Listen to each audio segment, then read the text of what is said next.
السلام علیکم ورحمۃ اللہ وبرکاتہ۔ بسم اللہ الرحمن الرحیم، الحمد للہ رب العالمین، والصلاة والسلام علی خاتم الانبیاء والمرسلین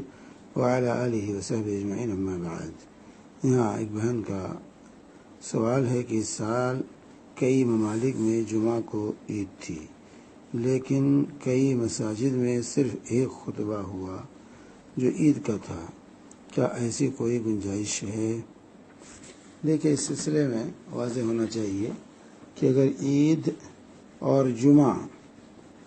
دونوں اکٹھا ہو جائیں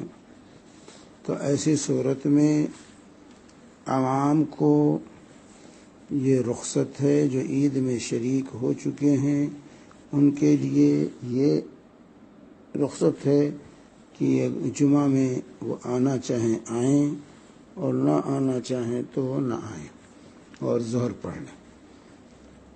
لیکن امام جو ہوگا جمعہ مسجدوں میں جمعہ کی نماز قائم کی جائے گی۔ یہ ہونا چاہیے جہاں بھی جمعہ مسجد ہے، جہاں جمعہ کی نماز برابر ہوتی ہے، عید کے دن بھی وہاں جمعہ کی نماز ہوگی۔ البتہ عوام کو اس بات کی رخصت ہے کہ چاہیں تو آ کر کے امام کے ساتھ جمعہ پڑھیں اور چاہیں تو اپنے یہاں ظہر پڑھ لیں۔ یہ اصل مسئلہ ہے اس سلسلے میں۔ چنانچہ اس سلسلے میں جو ہے حضرت روایت ہے جو ہے زید بن ارقم رضی اللہ تعالی عنہ کی، کہتے ہیں کہ اشہدت مع رسول اللہ، یعنی حضرت معاویہ کا سوال تھا حضرت زید بن ارقم رضی اللہ تعالی عنہ سے، اشہدت مع رسول اللہ صلی اللہ علیہ وسلم عیدین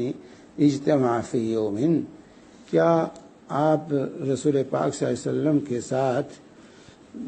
آپ دو عیدوں کو ایک ساتھ پڑھے ہیں، یعنی دو عیدیں جمع ہوئی ہوں؟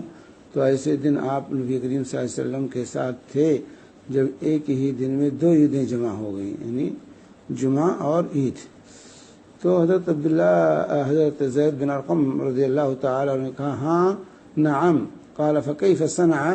تو پوچھا کیا کیا تھا اللہ کے رسول صلی اللہ علیہ وسلم نے؟ تو کہا حضرت زید بن ارقم رضی اللہ تعالی عنہ نے صلی العید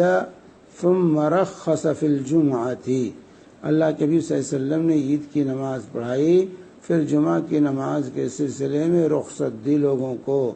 اور فرمایا من شاء ان یصلی فلیصلی، کہ جو آ کر ہمارے ساتھ جمعہ پڑھنا چاہتا ہے وہ آ کے پڑھے۔ تو یہ سنن ابی داؤد کی روایت ہے، حدیث نمبر 1070 باب اذا وافق یوم الجمعۃ یوم عید، یہ ابو داؤد کی روایت ہے۔ تو جو ہے یہاں پر اللہ کے نبی صلی اللہ علیہ وسلم نے رخصت دی، اور اس رخصت کا ایک پس منظر تھا کہ مدینہ کے قرب و جوار کے لوگ سب عید میں اور جمعہ میں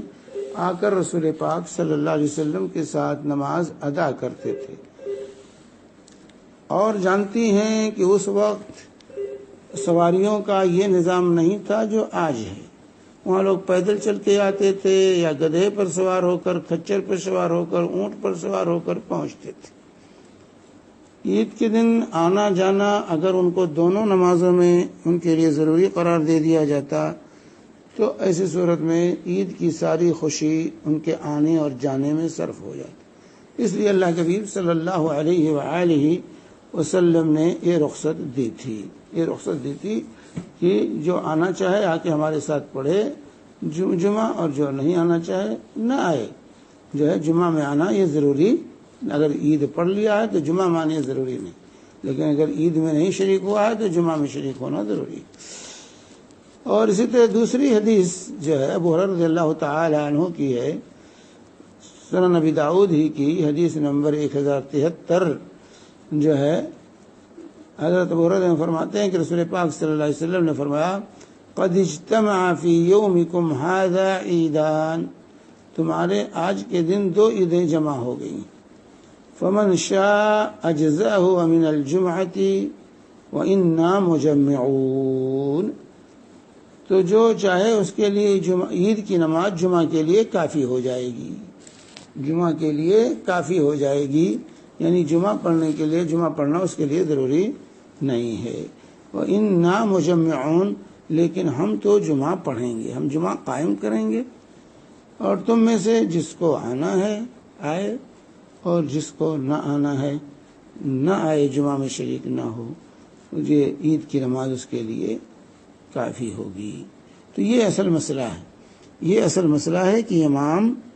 جمعہ مسجدوں میں جمعہ کی نماز قائم ہوگی، البتہ عوام کو یہ رخصت ہے کہ چاہیں تو آ کر کے وہ امام کے ساتھ جمعہ کی نماز پڑھیں